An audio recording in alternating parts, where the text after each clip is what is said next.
नमस्कार, मी मनीषा जयप्रकाश। आपण पाहत आहात लोकसंदेश न्यूज। पाहूया आजच्या सविस्तर घडामोडी। सूडभावनेनं माहिती अधिकार कायद्याचा वापर न करता व्यापक जनहिताकरिता करावं असं आवाहन सांगली शहर पोलीस निरीक्षक संजय मोरे यांनी केले।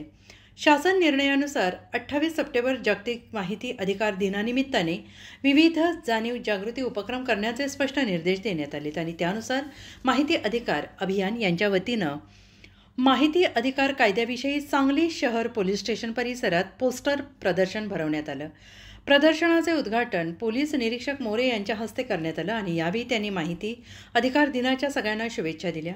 कार्यक्रमाच्या अध्यक्षस्थानी माहिती अधिकार वक्ते शाहीन शेख होते आणि यावेळी न्यू लॉ कॉलेज भारती विद्यापीठाचे विद्यार्थी-विद्यार्थिनी सह कुसुम कांबळे, प्रमोद माळी, चंद्रकांत पाटील, मोहम्मद खाटीक, आयुब सुतार, वसंत भोसले, ॲडव्होकेट त्रिशला पाटील, विनोद कदम, चंद्रकांत माळी, रमजान खलिफा, मनीषा कांबळे, रेणुका चव्हाण विविध संस्था संघटनांचे प्रतिनिधी उपस्थित होते। तसेच एसटी महामंडळ विभागीय कार्यालय सांगली येथे माहिती अधिकार दिनानिमित्ताने व्याख्यान संपन्न झाले आणि इनाम धामणी येथील चौकामध्ये सांगली ग्रामीण पोलीस स्टेशनचे सहाय्यक पोलीस निरीक्षक महादेवराव घाडगे यांच्या हस्ते पोस्टर प्रदर्शनाचे उद्घाटन करण्यात आले।